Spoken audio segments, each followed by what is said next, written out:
I still remember the exact chill of that autumn morning, the crisp upstate New York air that smelled of dying leaves and distant wood smoke. I was wiping fog off the kitchen window, watching a cardinal peck at the feeder, when my phone vibrated on the granite countertop.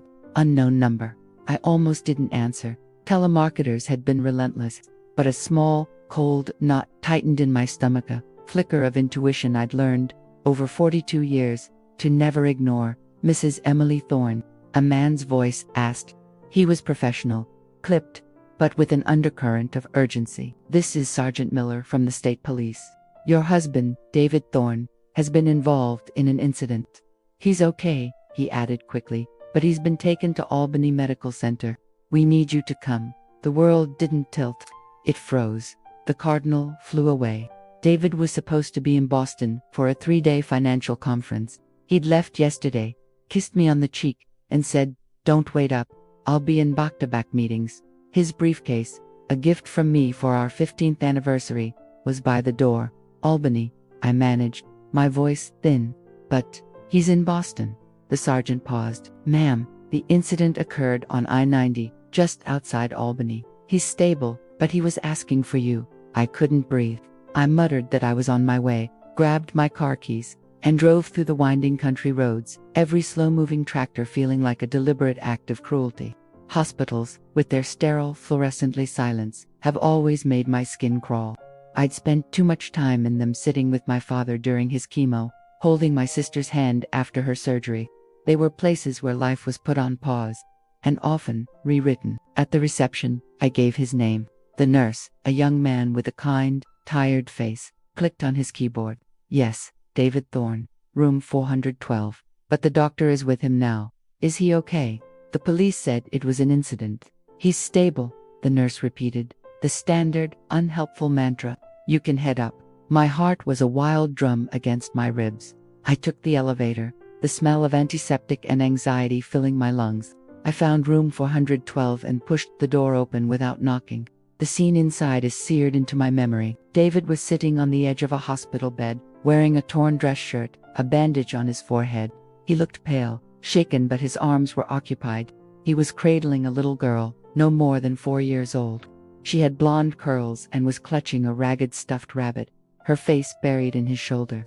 And standing beside him, one hand resting protectively on the girl's back, was a woman I had never seen. Young, maybe late 20s, with wide, frightened eyes. He didn't see me at first. He was whispering to the child, "It's okay, Lily. You're safe." That tone, the same gentle, anchoring voice he used to calm me during my worst anxiety attacks. My voice was a ghost of itself. "David." He froze, his head snapped up. The silence in the room became a physical weight. "Emily," he breathed. "What? How are you here?" "The police called," I said, my throat sandpaper dry. "They said you were in an incident." The young woman turned to look at me. There was confusion in her gaze, and then a dawning, horrified recognition. "You must be Emily," she said softly. Her voice was trembling. "I'm Chloe." Her words were like a shard of ice to my heart. "You must be Emily." As if she knew all about me. As if I were the character in a story she'd been told. "David," I said, my voice dangerously calm. "What is going on?" He stood up, carefully transferring the little girl Lillian to Chloe's arms. "Emily, please, let me explain outside." A doctor walked in then, breaking the tension. "Everything all right in here? We need to finish Mr. Thorne's discharge paperwork." "Everything's fine," David said, not looking at me. "Just a misunderstanding." But it wasn't fine. It was the furthest thing from fine. I walked out of the room before the tears could fall. I needed air, space, anything to escape the suffocating truth that was closing in. Behind me, I could hear the little girl start to whimper, the sound of a life I knew nothing about. Outside, the sky was a hard, brilliant blue, too beautiful for the wreckage inside me. I sat on a cold concrete bench and stared at my shaking hands. I remembered how David had texted me last night. "All good here. Miss you." How he'd called me my love, like always. No hint of a lie, no shadow of another reality. Then the memories started to surface, unbidden and sharp. The sudden team-building weekends, the new, unidentifiable cologne on his jackets, the way he'd recently password-protected his phone, something he'd never done before. Each one clicked into place like a bullet loading into a chamber. Part 2. The Unraveling. I didn't go home. I sat in my car in the hospital parking garage, the engine off, the silence pressing in. I told myself I would be calm, rational. I would get the truth, not create a spectacle. After about 40 minutes, I saw them. David walked out of the elevator, his arm around Chloe, who was holding the sleepy child, Lily. He was guiding them, protective and familiar, like a husband, like a father. I slid down in my seat, my heart hammering against my sternum. He helped them into a car, a blue Honda Civic I didn't recognize. He fastened Lily into a car seat in the back, leaned in, and kissed Chloe's forehead. He said something that made her give a small, weary smile. Then he got into his own car and drove away, not toward the highway that led home. He took the exit that led into the city. I followed him. My hands were steady on the wheel, a cold, focused calm settling over me. He drove to a modest apartment complex on the outskirts of Albany, the kind with small balconies and rusting swing sets. He parked, went inside with them, and didn't come out. By the time I reached our quiet, colonial-style home in Saratoga Springs that evening, a strange numbness had taken hold. My tears had dried up, replaced by a hollow, crystalline clarity. I made a pot of coffee because the routine was an anchor in a world that had lost its gravity. When he came home hours later, he played his part perfectly. He sighed, dropped his keys in the bowl, and came to kiss my cheek. "What a mess," he said. A multi-car pileup on the interstate. Took forever to give my statement. I stood there, watching him, studying the performance. How could the contours of a face I loved so deeply hide such profound deceit? Who was she? I asked, my voice quiet as falling snow. He stilled, his back to me. Who? The woman, Chloe, and the little girl you were holding. He turned, forcing a weary smile. Emily, that was just another victim from the accident. She was shaken up, her kid was terrified. I was just trying to help. It's what anyone would do. Anyone, I repeated softly. You called her sweetheart. You kissed her forehead. His smile vanished. You were spying on me. No, I said, meeting his gaze squarely. I was watching my husband comfort his second family. For the first time in our 15 years of marriage, I saw genuine panic in his eyes. The mask had slipped. That night, I didn't sleep. The house, our sanctuary, felt alien. The hum of the refrigerator, the tick of the grandfather clock, it was all the soundtrack to a life that was a carefully constructed lie. Around 3 a.m., I went into his home office. His laptop was on the desk. He'd always been casual about it, but recently he'd started taking it with him on short trips. My hands were ice cold as I opened it. His password was still the same, our wedding date. I found what I was looking for, not in his emails, but in a cloud storage drive linked to his browser. There were hundreds of photos. David and Chloe, smiling on a beach. David holding a newborn Lily. David painting a nursery in what looked like the apartment I'd seen today. There were documents, a lease agreement for the Albany apartment, bank statements for a joint account I knew nothing about. My world didn't just collapse, it vaporized. Chloe, Lily, for years. He had been living a double life for 4 years. The next morning, I confronted him. I didn't scream. I didn't cry. I opened my iPad and pulled up the photos, sliding it across the breakfast table. He looked at them, and all the color drained from his face. He didn't try to deny it. Emily, he whispered, his voice ragged. I never wanted you to find out like this. How did you want me to find out? I asked, my voice eerily calm. Were you waiting for an invitation? It wasn't about you, he said, running a hand through his hair. It just happened. After your mom died, you were so distant, you disappeared into your grief. And Chloe, she was there, she was light. And when she got pregnant, I couldn't just walk away. I stared at him, utterly speechless. You're blaming my mother's death for your affair. I'm blaming the distance, he said, his voice rising. I was lonely. And Lily, she's my daughter. I couldn't abandon my daughter. You didn't abandon her, I said, the words dropping like stones. You abandoned us. He packed a bag that evening, said he needed time to think. I didn't stop him. As I watched him walk out the door, a part of me, the part that had loved him for so long, felt like it was dying. But another part, a newer, harder part, felt a terrifying sense of freedom. But as I stood in the silence of the empty house, one question echoed louder than all the others. The police said he was in an incident, but he only had a minor cut. Chloe and Lily were unharmed. So what was the real incident? Why were the state police involved in a simple fender bender? Something in the official story didn't add up, and I was going to find out what it was. Part 3. The Inquiry. The next day, I drove back to Albany. This time, I didn't go to the hospital. I went to the state police barracks. I told the officer at the front desk that I was following up on the report from my husband's accident and needed a copy for insurance. The officer, a woman with a no-nonsense demeanor, typed into her computer, her brow furrowed. "Ma'am, there's no accident report filed under David Thorne's name for yesterday." A cold trickle of dread ran down my spine. "That's impossible. Sergeant Miller called me. My husband was treated at Albany Med." She typed again. Then her expression changed. She looked at me carefully. "The incident involving your husband wasn't a traffic accident. It was a welfare check that escalated. He was a witness, not a victim." "A welfare check? On whom?" She hesitated, lowering her voice. "On a Chloe Peterson and her daughter." An anonymous call came in, reporting a domestic dispute at their apartment. "Your husband was present when officers arrived. He was agitated and tried to leave, which is why he was escorted to the hospital for a medical clearance. The incident was his resistance." The world seemed to tilt again. A domestic dispute. David was there, in the middle of it. Not as a victim of a car crash, but as a participant in a fight. "Who made the anonymous call?" I asked, my voice barely a whisper. "We don't know," she said. "But it seems someone wanted the police to find him there." I left the barracks, my mind reeling. Someone had orchestrated this. Someone had wanted me to find out. The unknown number that started it all, was it even the police? Or was it the same person who called in the dispute? I drove to the apartment complex. I had to see her. I had to hear it from her. I knocked on the door of Unit 1 for B. After a moment, it opened a crack. It was Chloe. She looked exhausted, her eyes red-rimmed. When she saw me, her face filled with a weary resignation. "You," she whispered. "I'm not here to fight," I said, and I meant it. The anger was still there, but it was now mixed with a desperate need for the whole, unvarnished truth. "I just need to understand." She nodded slowly and let me in. The apartment was small and tidy, filled with children's toys and the faint smell of macaroni and cheese. Lily was coloring at a small table, looking up at me with David's exact shade of blue eyes.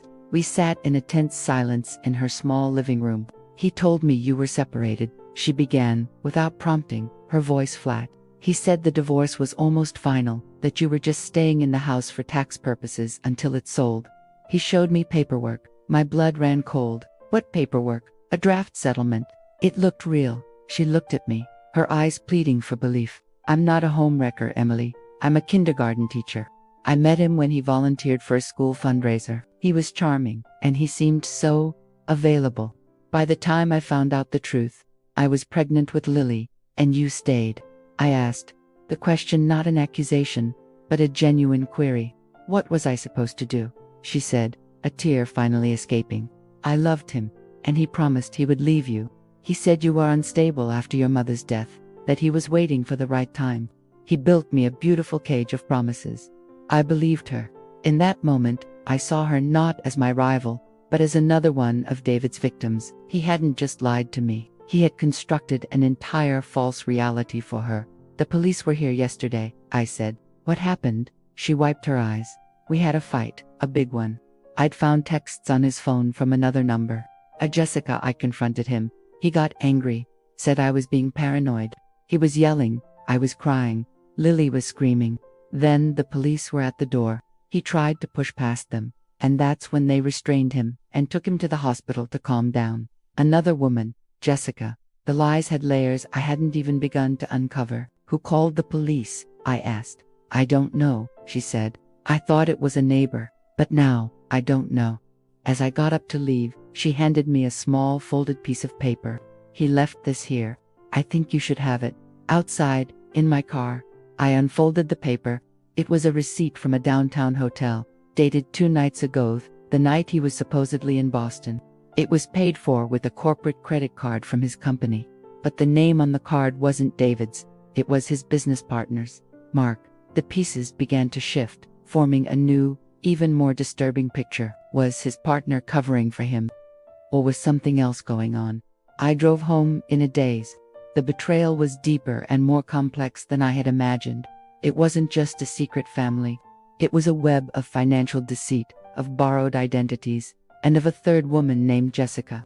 And someone, somewhere, was pulling the strings, deliberately exposing David's house of cards. I had been a pawn in their game, but I wasn't going to be a pawn anymore. Part 4. The Reckoning. I didn't confront David immediately. Instead, I started digging. The corporate card receipt was the key. I called an old friend who worked in forensic accounting. Over coffee, I showed her what I had. She looked at the receipt, then at me, her expression grim. "Emily, this is serious. If David is using Mark's corporate card for personal affairs without authorization, that's fraud. And if Mark is allowing it, there's usually a reason." "What reason?" I asked.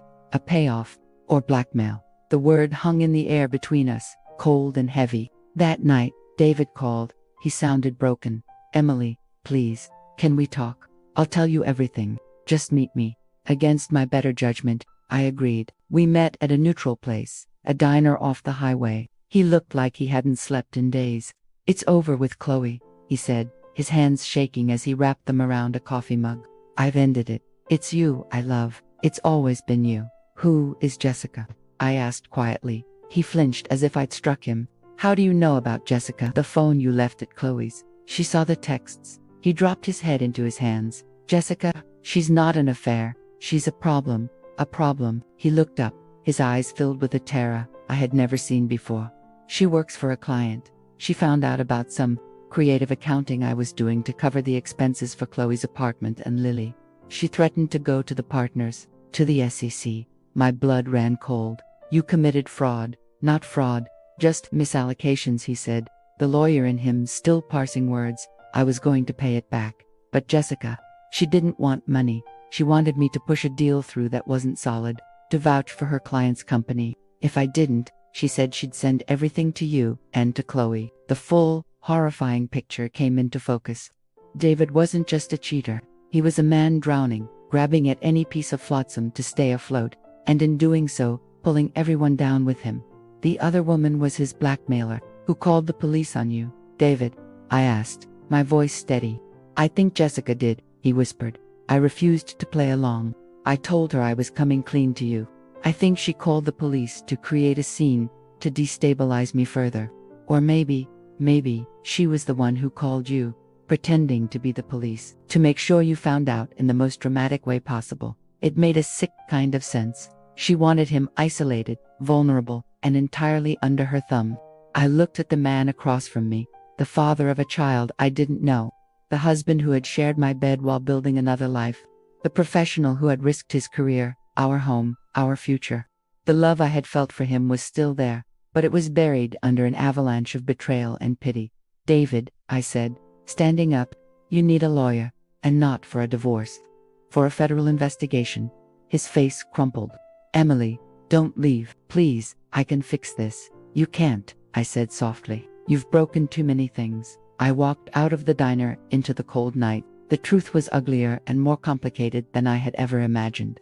It wasn't a simple story of a man falling in love with another woman.